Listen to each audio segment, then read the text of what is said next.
I stood in the driveway with my duffel bag at my feet and my toolbox in one hand, watching the garage door come down. Slow, deliberate, like someone closing a casket. It was my son Michael who pressed the button. I could see his shadow through the kitchen window, standing there, not moving, just watching me through the glass. Ashley was probably right beside him. The sprinklers kicked on. Middle of the afternoon, which made no sense, but that was Ashley's schedule, not logic. Water hit my boots. I didn't move. 67 years old, Purple Heart recipient, widower of 4 years, and somehow I'd ended up standing in my own son's driveway like a door-to-door salesman nobody wanted to talk to. The garage door settled with a mechanical click. Final. That's when I knew it was real. It started 6 months earlier with a phone call I should have seen coming. Michael's voice had that rehearsed quality, like he'd practiced in the mirror. "Dad, we need to talk about something. Ashley and I have been thinking." I was in my workshop at the time. The house I'd lived in for 33 years, the one Margaret and I bought when Michael was 2. I set down my sandpaper. "I'm listening," I said. There was a pause. Then he said it. "We want to buy a house, Dad. A real house. Not a rental. We've found the perfect place, but we're short on the down payment." My stomach tightened. I'd heard this speech before. Different words, same meaning. "How short?" I asked. "About 60,000, he said it casually, like he was asking to borrow the truck for the weekend. I didn't answer right away. I could hear Ashley in the background, her voice muffled but insistent. Then Michael added, "You've got equity in your place, right? After Mom passed? We thought maybe you could help us out. Just this once. We'll pay you back." I looked around my workshop. 30 years of tools, projects half finished. Margaret's garden visible through the window, overgrown now, but still hers. "This isn't just equity, Michael," I said slowly. "This is where I live. I know, Dad. But you're alone there now. It's too big for one person. You've said it yourself." I had said that. Once, late at night after too much whiskey on Margaret's birthday. But saying something in grief and having it weaponized are two different things. I should have said no. Should have told him to save longer, work harder, figure it out like Margaret and I did. But he was my son, my only child, and since Margaret died, I'd been trying to hold on to whatever connection we had left. So I said yes, not to selling, but to helping. I refinanced, pulled out 70,000, gave him 60, kept 10 for emergencies. He was grateful. At first, Ashley sent a thank you card with a photo of the new house. 3 bedrooms, 2-car garage, granite countertops. They looked happy in the picture. Jake and Emma on the front steps, holding a sign that said, "Our new home." I put the photo on my fridge, told myself it was worth it. Then Margaret's sister died. Suddenly. Heart attack at 62. The funeral was in Ohio. I drove 12 hours, stayed 3 days, came back exhausted. When I walked into my house, I felt it. The emptiness. Not the normal quiet I'd gotten used to, but something heavier. I tried to shake it off. Started a new project in the workshop. But my hands weren't steady anymore. The grief counselor had warned me about this. Delayed reaction, she called it. Your body holds it until you're ready. I wasn't ready. 2 weeks later, I had what the doctor called a thanks in advance. A mini stroke. Scared the hell out of me. I was fine, mostly. Some numbness in my left hand that faded after a few days. But the ER doctor was clear. "You need to make some changes, Mr.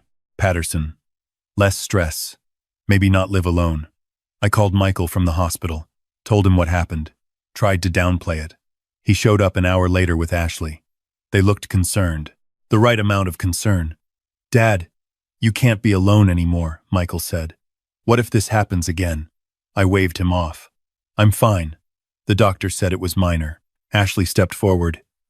She had that look, the one that meant she'd already decided something. "You should stay with us for a while, just until you're back on your feet. The kids would love it." I hesitated. Michael pushed. "Come on, Dad. We've got the space. You helped us get this house. Let us help you now. It made sense. It sounded reasonable. It felt like family. So I said yes. Again. I moved in with 2 suitcases and my toolbox. Temporary, I told myself. A few weeks, maybe a month. Ashley set me up in the guest room. It was small, painted pale yellow, with furniture that looked like it came from a hotel liquidation sale, but it had a window and a door that closed. That's all I needed. For the first week, they were attentive. Ashley made coffee in the morning. Michael asked how I slept. The kids showed me their drawings, asked me to read stories. It felt good, like being part of something again. Then the small things started. Ashley mentioned the thermostat. We keep it at 72, okay? Anything higher and the bill gets crazy. I nodded. Made sense. A few days later, she left a note on the kitchen counter. Grocery run today. Anything you need? But when I added items to the list, she crossed off half of them. Too expensive, she said. We're on a budget. I started buying my own groceries. Kept them in a separate area of the pantry. Then Michael started asking questions. Casual ones. Over breakfast. While we watched the game. So, Dad, what's your monthly income these days? Between the VA and Social Security? I told him. 2,800, give or take. He nodded slowly. That's pretty good. You've got savings too, right? From selling the business? Some, I said carefully. Why? No reason. Just thinking about your future. Making sure you're set up okay. That's when I noticed Ashley hovering when the mail came. She'd bring it in, flip through it quickly before handing me my stack. One afternoon, I caught her opening an envelope addressed to me. It was from the VA. She looked up, not even embarrassed. Oh, I thought it might be medical bills. We need to know these things if you're staying here. It's not a bill, I said, taking it from her hand. It's my benefits statement. She shrugged and walked away, but I saw her glance at Michael. The first real demand came a month after I moved in. I was in the garage, working on a birdhouse for Emma. Michael came out, holding 2 beers. Handed me one. Sat down on the workbench. We need to talk about finances, Dad. I set down my saw. What about them? Ashley and I have been going over the budget. Things are tight. Tighter than we thought. The mortgage is higher than we planned. Daycare for Emma is killing us. And with me between jobs right now. He trailed off. I waited. He took a long drink. You're living here, Dad. Rent-free. Using utilities. Eating food. Taking up space. We think it's fair if you contribute. I felt my jaw tighten. Contribute how? He looked at his beer. Maybe $1,500 a month? To help with the mortgage and bills. I stared at him. $1,500? Michael, I gave you $60,000 for this house. That's the down payment, Dad. That's not monthly expenses. This is different. I pay for my own groceries, I said. I don't use much water. I keep the AC off. I know, but still, it adds up. Ashley thinks. I held up my hand. Ashley thinks. What? He shifted uncomfortably. She thinks you should be paying your share. Like anyone else would. I didn't agree that night. Told him I needed to think about it. But the pressure didn't stop. Ashley started leaving printed budgets on the kitchen table. Mortgage, utilities, groceries, insurance. At the bottom, a line item. Robert's contribution, TBD. She'd circle it in red pen. The kids started saying things, parroting what they'd heard. Grandpa, Mom says you live here for free. Is that true? Jake asked one morning, mouth full of cereal. I didn't know how to answer that. Then my debit card went missing. I kept it in my wallet, which I kept in my room. One day it was just gone. I tore the room apart. Nothing. 2 days later, I found it in the kitchen junk drawer. No explanation. Just there. I checked my account online. 2 withdrawals I didn't make. $150 each. Gas station purchases. I confronted Michael. He got defensive. Dad, we're struggling here. You've got money just sitting in that account. We needed gas to get to work, to take the kids to school. You want us to starve? That's not the point, I said. You took my card without asking. I'm sorry. Okay? We'll pay you back.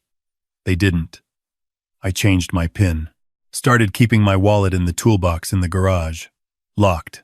That's when things got colder. Ashley stopped making coffee. Stopped speaking to me unless necessary. Michael avoided eye contact. The kids were told to stay out of Grandpa's room because he needed his space. Translation: we're freezing him out. 3 months in, I started looking for apartments. Something small, affordable, close enough to still see the kids. But on my income, options were limited. Everything decent wanted first and last month's rent plus deposit. That was nearly $9,000. I had it. Barely. But I'd also been paying for small things. Dinners out with the kids. New shoes for Jake when his wore out. Fixing Ashley's car when the transmission went. I'd spent almost $12,000 since moving in. My emergency fund was shrinking. I went to see my old army buddy, Frank. He lived 20 minutes away in a duplex, still sharp at 71. I told him everything. He listened without interrupting. When I finished, he leaned back and said, "Bob, you know what this is, right?" I didn't answer. "This is elder abuse. Financial exploitation. You need to get out." "I know," I said, "but he's my son." "Doesn't matter. He's using you. So is she. They see dollar signs, not family." I stared at my hands. The left one still had a slight tremor from the thanks in advance. Frank noticed. "You still having symptoms?" "Sometimes." "Then you definitely can't stay there. Stress will kill you faster than any stroke." He was right. I knew he was right. But leaving meant admitting I'd failed. Failed to help my son become independent. Failed to maintain the relationship Margaret would have wanted. Failed to be the father who fixes everything. The breaking point came on a Tuesday. I'd just gotten back from the VA clinic. Follow-up appointment. The doctor said I was doing well. Numbers looked good. Keep up the low-sodium diet. I felt lighter than I had in weeks. Ashley was in the kitchen when I walked in. She didn't look up from her phone. "There's something we need to discuss," she said. I set my keys down. "What's that?" She pulled out a folder, slid it across the counter. Inside were papers. Legal papers. I picked them up slowly. Power of attorney documents. My name at the top. Lines for signatures. "What is this?" I asked. "It's just a precaution," she said. "In case something happens to you again, like another stroke, we need to be able to access your accounts, make medical decisions."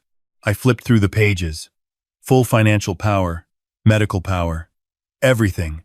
"This gives you control over all my money," I said. "Only if you can't make decisions yourself." I looked at her. She was calm.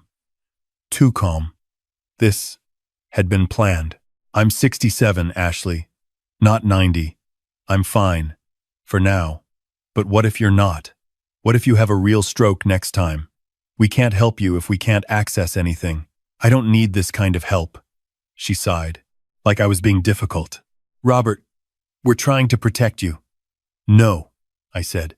"You're trying to control me. That's different." Her expression hardened. "Fine. Then we need to talk about something else." I waited.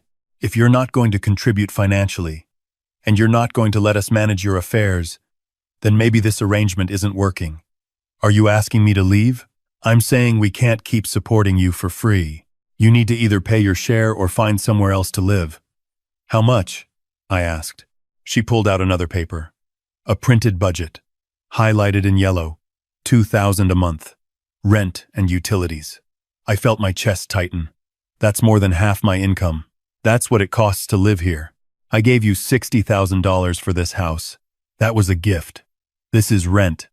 Those are two different things. I looked at the papers in my hand. The power of attorney. The budget. The cold calculation in her eyes. And I realized Frank was right. This wasn't family. This was a transaction. And I was the one losing. I set the papers down. "No," I said. "No to the power of attorney. No to the rent." Ashley's face flushed. "Then you need to leave." "When?" "By the end of the week." I looked past her. Into the living room. Saw Jake's backpack by the door. Emma's shoes scattered on the floor. Toys I'd bought them. Pictures I'd taken. Michael came in from the garage. Looked between us. "What's going on?" Your father refuses to help, Ashley said. Refuses to contribute. Dad? Michael said. His voice was smaller now. Uncertain. I helped. Michael. I gave you everything I had to give. This isn't help, Ashley snapped. This is obligation. You live here. You pay. That's how the world works. Not how family works, I said quietly. She laughed, sharp and bitter. Family? You think family means we take care of you for free while you hoard your money? I'm not hoarding. I'm surviving. And so are we, she shot back. But apparently your survival matters more than ours. I looked at Michael. He wouldn't meet my eyes. And I knew. He'd known about this. Probably planned it with her. My own son. That's when I picked up my keys and walked out. Didn't pack. Didn't argue. Just left. Drove to Frank's. Sat in his driveway for 20 minutes before I could move. He opened the door before I knocked. I told him everything. He didn't say I told you so. Just handed me a beer and said, You're staying here tonight. Tomorrow we figure out the rest. I slept on his couch. Woke up at 0500 out of habit. Made coffee. Frank came out at 0530, already dressed. We need a plan, he said. First thing, call the bank. Make sure they can't access your accounts. I did. Changed all my passwords. Removed Michael as a contact. The bank rep asked if everything was okay. I told her it was fine. Just updating things. She didn't push. Next, Frank drove me to a lawyer. Not just any lawyer. Sheila Grant, elder law specialist. 70 years old herself, sharp as a tack, no patience for nonsense. She listened to my story without interrupting. When I finished, she leaned forward. Mr. Patterson. What they did was financial abuse, demanding rent after you'd already given them substantial money, trying to get power of attorney under pressure, taking your debit card without permission. That's textbook exploitation. Can I get the money back? I asked. The $60,000? Unlikely, she said.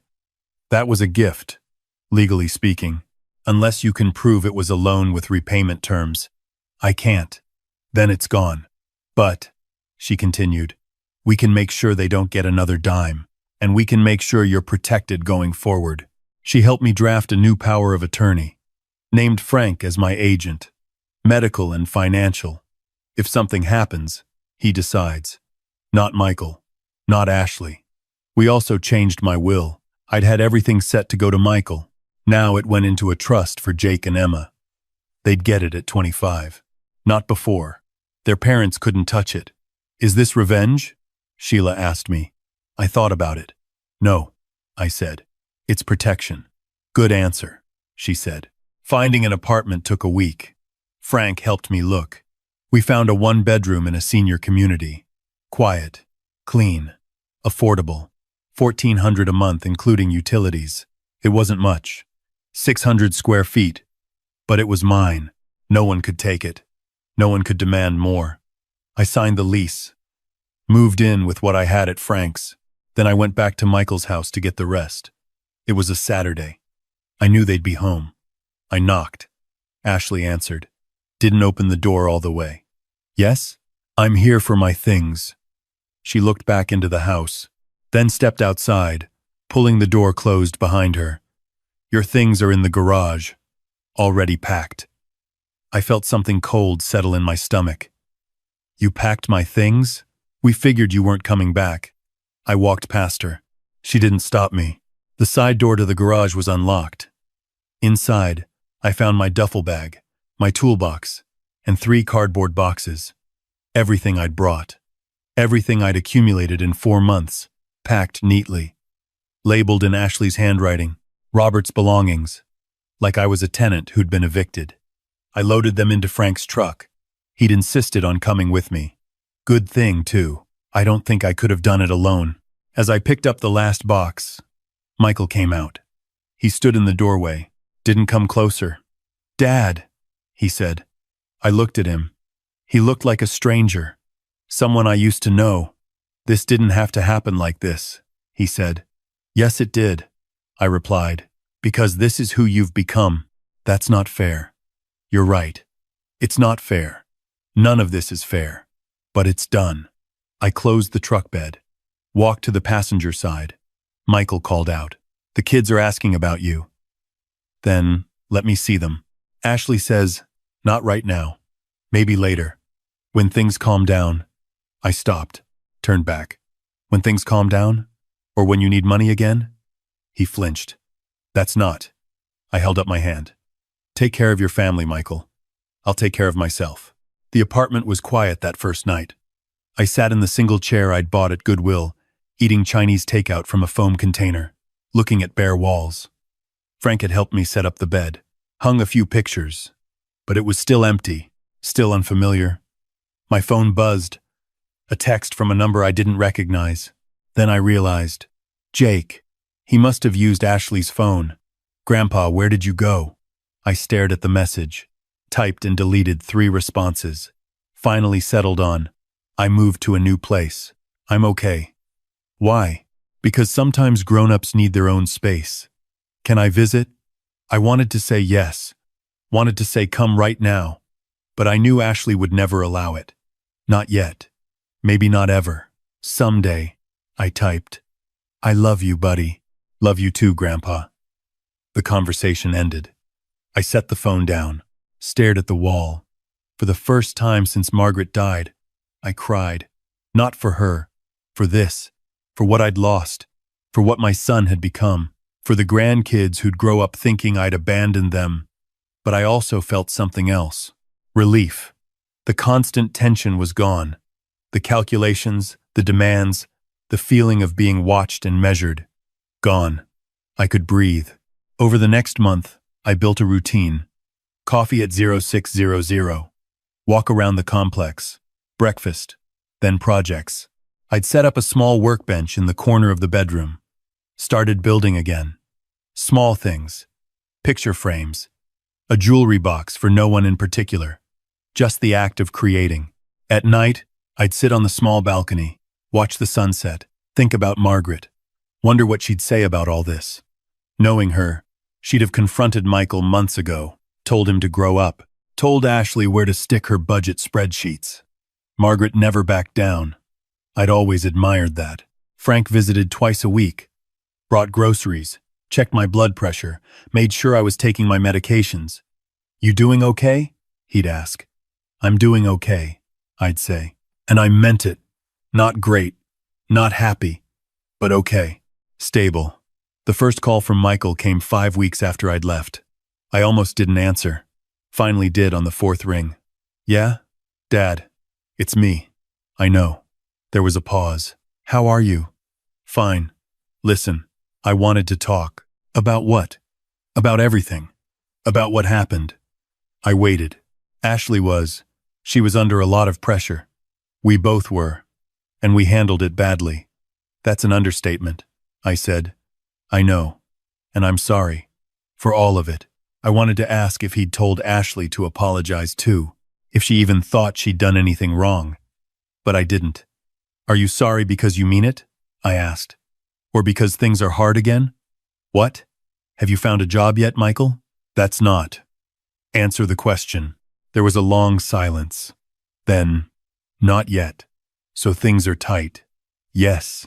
And you're calling because you want something." "No. I'm calling because Jake won't stop asking about you." "Then let me see him." "We will. Soon. Ashley just needs." I hung up. 2 months in, a letter arrived. Hand-delivered. Left at my door. I recognized Jake's handwriting on the envelope. Inside, a drawing. Me and him. Fishing.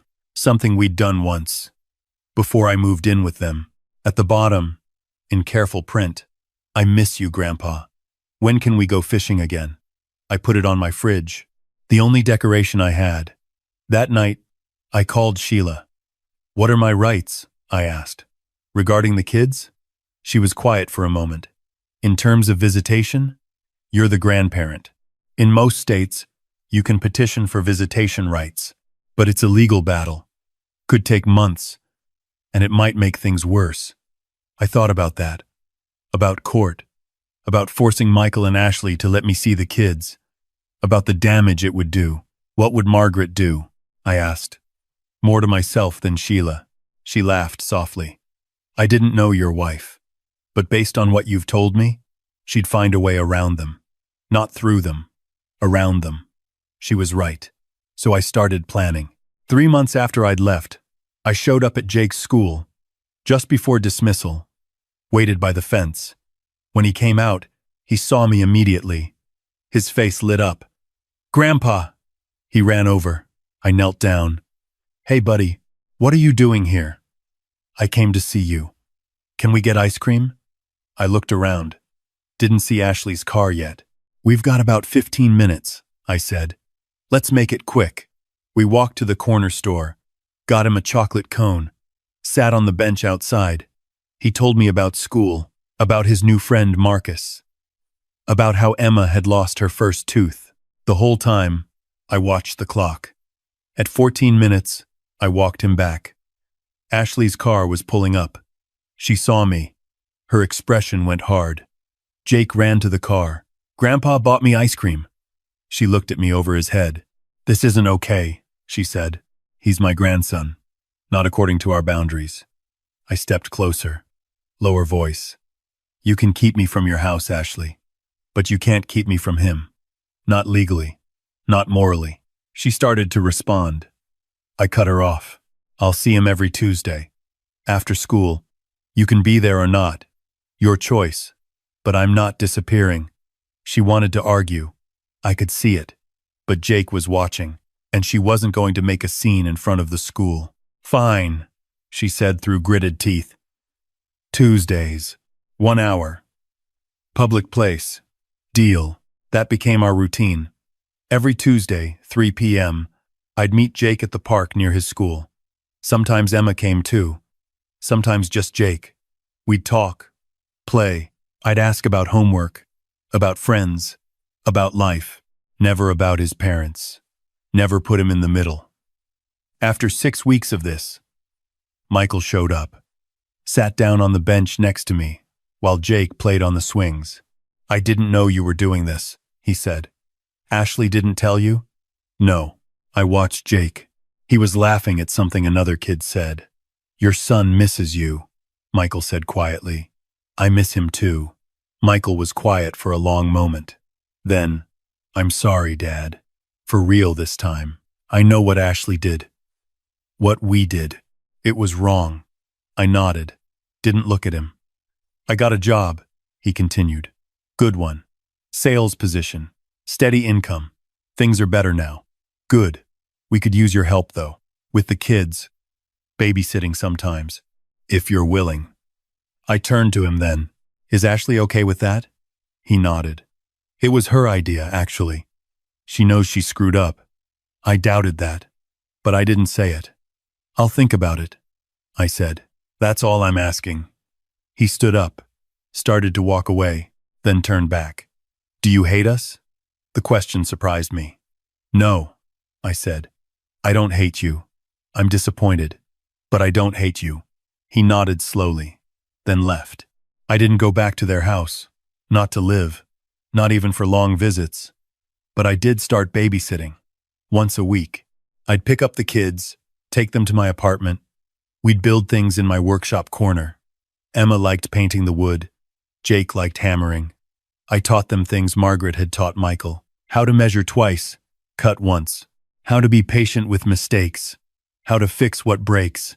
Michael started calling more. Just to talk. About work. About struggles. About Ashley, who was in therapy now, working on her control issues. I listened. Didn't offer much advice. Just listened. Sheila called one afternoon. Checking in. How are things? Better, I said. You reconcile? Not exactly, I said. But we're talking. That's something. She paused. Can I give you some free advice? Always. Don't go back to how it was. You've set boundaries. Keep them. Even if it's hard. Even if they push. I know. Good. Because you deserve better than what they gave you. After we hung up, I sat on my balcony. The sun was setting, orange and pink streaking across the Arizona sky. My phone buzzed. A photo from Michael. The kids, holding up a birdhouse I'd helped them build last week. They'd painted it blue and yellow, hung it in their backyard. Caption: First bird moved in today. Thanks for teaching them, Dad. I smiled, saved the photo. That night, I started writing. Not a journal, exactly. More like a letter, to anyone who might need to hear it.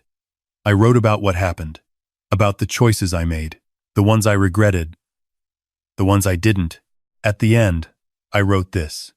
If you're reading this, you're probably in a situation where family has asked for more than you can give, where love has been confused with obligation, where your worth has been measured in dollars instead of years.